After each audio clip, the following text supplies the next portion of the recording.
ప్రభునందు ప్రియమైన శ్రోతలకు వందనములు. ఈ పోడ్కాస్ట్ కార్యక్రమం నాకు స్వాగతం. మీ అందరి కొరకు ఈ కార్యక్రమమును ప్రసారం చేయుచున్నాం. విని దైవాశీస్సులు పొందుకోగలరు. ఫీబా శ్రోతలందరికీ ప్రాతకాల శుభాభినందనలు. రాబోయే వారం రోజులు మనకు అత్యంత సుపరిచితమైన వాక్య భాగా నుండి మన ప్రభువు మనతో ఏం మాట్లాడతారో చూద్దాం. అంశం పరిపూర్ణ విశ్రాంతికి మార్గం. పరిపూర్ణ విశ్రాంతికి మార్గం, the way to true rest. మూలవాక్యం మత్తయి సువార్త 11వ అధ్యాయం 28 నుంచి 30 వచనాల వరకు. ప్రయాసపడి భారము మోసుకొనుచున్న సమస్త జనులారా, నా యొద్దకు రండి, నేను మీకు విశ్రాంతి కలుగుచేతును. నేను సాత్వికుడను, దీన మనసు గలవాడను గనుక మీ మీద నా కాడి ఎత్తుకొని నా యొద్ద నేర్చుకొనుడి, అప్పుడు మీ ప్రాణములకు విశ్రాంతి దొరుకును.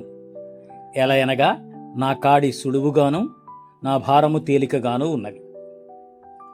ఇందులో వాగ్దానం చేయబడిన విశ్రాంతి పరిపూర్ణ విశ్రాంతి, తాత్కాలిక విశ్రాంతి కాదు, నిత్య విశ్రాంతి. శరీరానికి మాత్రమే విశ్రాంతి కాదు, శరీరానికి, ఆత్మకు, ప్రాణానికి విశ్రాంతి. ఈ వాక్య భాగం యొక్క నేపథ్యాన్ని గమనించినట్లయితే 20వ వచనం నుంచి 30వ వచనం వరకు చూస్తేనే దాన్ని పూర్తిగా అర్థం చేసుకోగలం. ఇందులో స్థూలంగా 4 అంశాలున్నాయి. అవన్నీ కూడా క్రీస్తు ప్రభువు నోటి నుండి వెలువడ్డ మాటలే. మొట్టమొదటి విమర్శ లేదా విమర్శనాత్మక గద్దింపు. మారు మనసు పొందని పట్టణాలను దృష్టిలో ఉంచుకొని ప్రభు అయిన యేసుక్రీస్తు వారు చేసిన విమర్శనాత్మక గద్దింపు 20 నుంచి 24 వచనాల వరకు చూస్తాం. రెండవదిగా ప్రభు అయిన యేసుక్రీస్తు వారు తండ్రిని ఉద్దేశించి చేసిన విన్నపం 25, 26 వచనాల్లో చూస్తాం. మూడవదిగా తండ్రి కుమారుల మధ్య బాంధవ్యాన్ని గురించి ప్రభు అయిన యేసుక్రీస్తు వారు ఇచ్చిన వివరణ 27వ వచనంలో చూస్తాం. చివరిగా మన అంశం పరిపూర్ణ విశ్రాంతిని గూర్చిన వాగ్దానం 28, 30 వచనాల్లో రాయబడింది. ఓ విమర్శ, ఓ విన్నపం, ఓ వివరణ, ఓ వాగ్దానం, ఈ 4 గురించి వివరంగా మరి 7 రోజులు ధ్యానించడానికి ప్రభువు మనకు కృప చూపించునుగాక. వీటిలో ఈరోజు మొట్టమొదటి అంశమైన విమర్శనాత్మక గద్దింపు గురించి ధ్యానిద్దాం. కొరాజీనా, బెత్సయిదా, కపెర్నహూం అనే 3 పట్టణాల వారి మధ్య ప్రభు అనేక అద్భుతాలు చేసినా వారు మారు మనసు పొందలేదు. వీటిలో కపెర్నహూమును కేంద్రంగా చేసుకుని ప్రభు చాలా కాలం పరిచర్య చేశారు. తూరు, సీదోను, సొదొమ అనే మరో 3 పట్టణాలు ఉన్నాయి. ఈ పట్టణాల్లో ప్రభు అంతగా పరిచర్య చేయలేదు.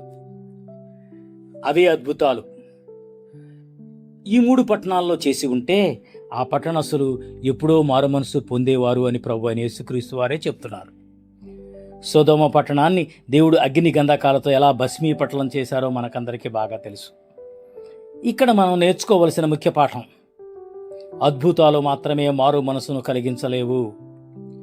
ఓ వ్యక్తి ప్రభువును ఒక పరమ వైద్యునిగా విశ్వసించి శారీరక స్వస్థత పొందవచ్చు, కానీ తన ఆత్మ రక్షించబడకపోవచ్చు.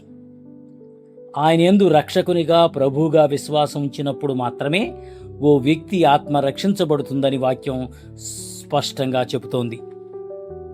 వాక్యం విత్తబడినప్పుడు పరిశుద్ధాత్ముడు వాక్యం విన్నవారిలో దేవుని నీతిని గురించి, తమ పాపాన్ని గురించి, దానివల్ల రాబోయే శిక్షను గురించి ఒప్పించినప్పుడు మాత్రమే ఎవరైనా మారు మనసు పొందగలరు. మళ్ళీ చెప్పనివ్వండి, వాక్యం విత్తబడినప్పుడు పరిశుద్ధాత్ముడు వాక్యం విన్నవారిలో దేవుని నీతిని గురించి, తమ పాపాన్ని గురించి, దానివల్ల రాబోయే శిక్షను గురించి ఒప్పించినప్పుడు మాత్రమే ఎవరైనా మారు మనసు పొందగలరు.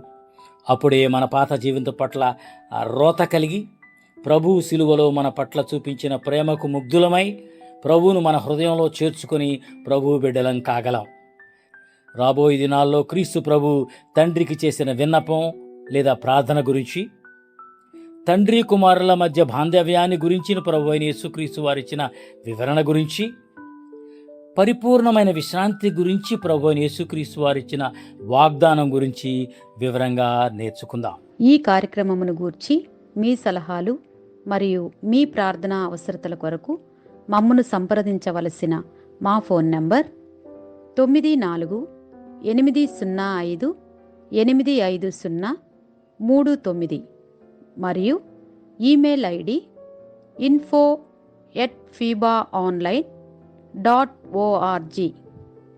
మా ఫోన్ నంబర్ మరొకసారి 9480585039. Email ID info@fibaonline.org.